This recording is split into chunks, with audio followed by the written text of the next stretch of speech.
In the year 1284, a stranger walks into the German village of Hamelin. He wears a colourful coat and carries a flute. He says he's a rat catcher. He names his price and the town agrees. He starts to play and he lures the rats and mice away. He leads them to the river Visa and they drown. The town is quiet again. Then comes the bill. The town refuses to pay, and so he starts again to play. Only this time he leads the town's children away. Boys and girls from about 4 years old follow him out the gate and towards a hill. And just like that, 130 children are gone. Since this day in 1284, the lane these children walked down has been called Bun e la Jonstrasse. This is a real place. If you go to Hamelin in Germany, you can walk its cobbled streets. The name in English means street without music. For centuries, no bands were allowed to play here. The disappearance of 130 children from Hamelin is not folktale. It really happened. Hamelin's Markkirche, the town's church, has a stained glass window that showed the piper in bright clothes. There is also a very chilling inscription carved into the wall of Rattenwenger House. Rattenwenger means rat catcher.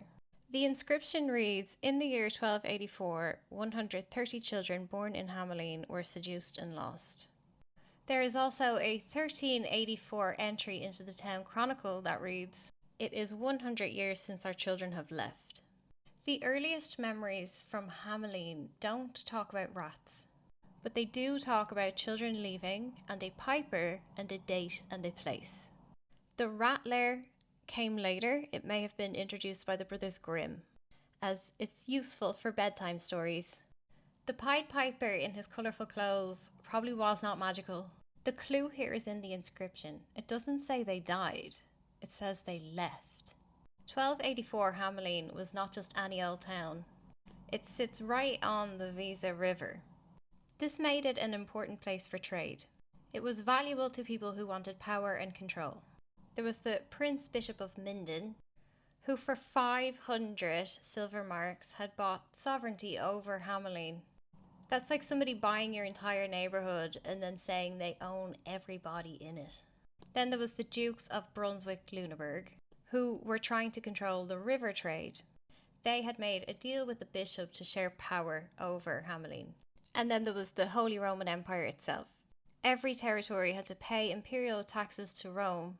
It says to fund defences against the Ottomans, but we all know this was to bankroll the Crusades.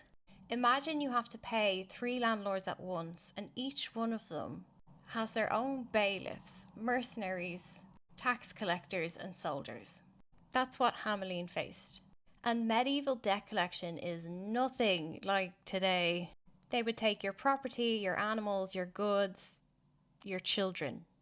And in Hamelin, the town's children were used as collateral, just like a pawn shop takes your jewellery.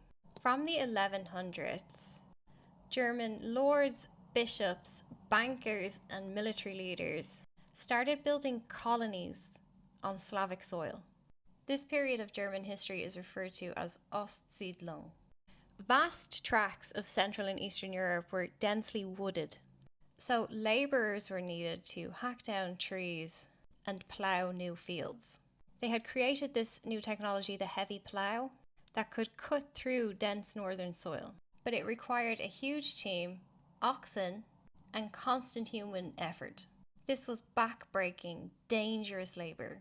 Colonists were trying to lay out streets for new marketplaces, and that meant digging ditches and cutting stone and hauling timber before the Industrial Revolution. They also needed bodies to maintain frontier walls in the Baltics and in Prussia. People to guard stockades and build watchtowers. This all needed bodies. Sometimes people went willingly, opportunity, freedom from certain taxes, but most of the time recruitment was not voluntary. And towns with debt pressure could see their youth taken as collateral. Colonists liked child labour. They were easier to manipulate and they had their whole long working life ahead of them. Hamelin had been caught in the vice between the bishops and the dukes who were squeezing it for revenue. And the Ostsiedlung machine needed labour. needed constant replacement for labour that would die. This is child trafficking under the cover of Christian expansion. It's only much later that this story gets padded out with rats and moral lessons. That's slightly more comfortable to tell.